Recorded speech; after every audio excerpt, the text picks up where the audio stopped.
Eh bien, bonjour. Alors, je continue d'en avoir encore quelques-uns parmi vous. Il me reste une personne à contacter. Je vais le faire dans la journée. Parce que là, quand je fais la vidéo, c'est en plein jour. Même si je vous l'envoie que le soir. Vous l'avez bien compris, puisque derrière moi, on voit la lumière du jour. Après, je ferai un peu dans des endroits dehors, les petits oiseaux, avec les fleurs, voilà, pour que ce soit un petit peu plus gai, parce que j'avoue que peut-être mon moral a suivi l'effet du confinement aussi. Je voulais vous parler de cette histoire dont le gouvernement nous a beaucoup parlé, de repérer les gens qui étaient en contact avec, enfin les gens contaminés qui sont en contact ou qui seront en contact, ou qui ont été en contact plutôt, avec des gens qui étaient contaminés, qui ne le savaient peut-être pas, et donc on parle beaucoup de tracking, qui je suppose, même si je ne parle pas anglais, qui veut dire retracer, quoi, hein, quelque chose comme ça. Et donc, ils ont pris une loi pour dire que Amélie, alors il y a des gens qui n'auront rien à voir avec des métiers de la santé, évidemment, qui constitueront cette brigade des anges gardiens. Bon, donc sur le site Amélie, vous pouvez voir déjà qu'ils commencent à nous préparer. J'ai reçu un message ce matin, je ne l'ai pas encore approfondi, mais ça va pas tarder. Par contre, du coup, voilà quoi, hein, vous avez bien compris que c'est par vos coordonnées de la carte vitale qu'ils vont savoir qui a une affection ALD. Amélie a tout. Évidemment, la sécurité sociale, c'est Amélie. Amélie, c'est surtout pour le site internet, mais c'est version papier aussi, puisqu'il y en a encore qui reçoivent. D'ailleurs, ceci dit, ceux qui n'ont pas encore créé leur compte, ne tardez pas trop. Les impôts, il y a déjà des gens qui ont eu des soucis cette année pour la déclaration. Donc, je vous avais prévenu là-dessus il y a fort longtemps, mais je pense qu'on est amené à être tout par Internet. Voilà, donc c'est simple, hein, la sécurité sociale a tous vos problèmes de santé. Alors, il y a les affections longue durée, il y a vos traitements.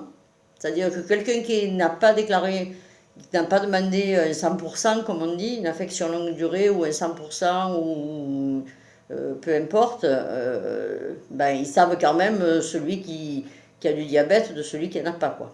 Voilà. Ils pourront tout voir à travers ça. Et effectivement, donc du coup, on peut se poser beaucoup de questions. Bon, je m'en pose pas trop parce que de toute façon, quoi qu'on fasse aujourd'hui, on est fiché.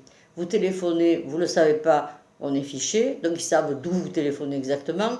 Avec les compteurs, que ce soit les Linky ou les autres, on sait en fonction de vos consommations, que ce soit l'eau, l'électricité, si vous êtes chez vous ou si vous n'y êtes pas pendant plusieurs jours. La carte bleue, ben voilà, hein, on sait où c'est que vous en êtes servi. Tout ça, donc on est fiché, de base on est fiché. Voilà. Alors, bon, ça me tracasse pas trop, ça peut être un avantage pour effectivement ceux qui arriveront à être contactés parce ils auront été sans le savoir en contact avec quelqu'un qui avait le Covid, puisqu'en l'occurrence aujourd'hui c'est le Covid, alors c'est certain que ça peut... euh, bon, c'est certain que si c'est une autre maladie ou qu'on n'a pas envie d'en parler, c'est sûr qu'un jour ou l'autre, peut-être, nous y viendrons. Vous savez qu'aux États-Unis, les assurances sont accordées sur l'état de santé et que si votre état de santé n'est pas bon, ils vont même chercher dans les ADN pour dire un jour cette personne risquera d'avoir quelque chose et du coup on n'accordera pas un prêt ou on l'embauchera pas. Enfin bref, vous voyez où je veux en venir. Voilà, donc c'est un sujet un petit peu plus sérieux que ce virus qui ne va pas vous empêcher de sortir, j'y reviens. D'ailleurs, profitez, sortir c'est au mois de mai et début juin, parce qu'après les touristes, vous croyez quoi, qu'ils vont rester chez eux? Non mais attendez, il faut arrêter de rêver. Donc sortez maintenant qu'il n'y a pas trop de monde. C'est mon conseil.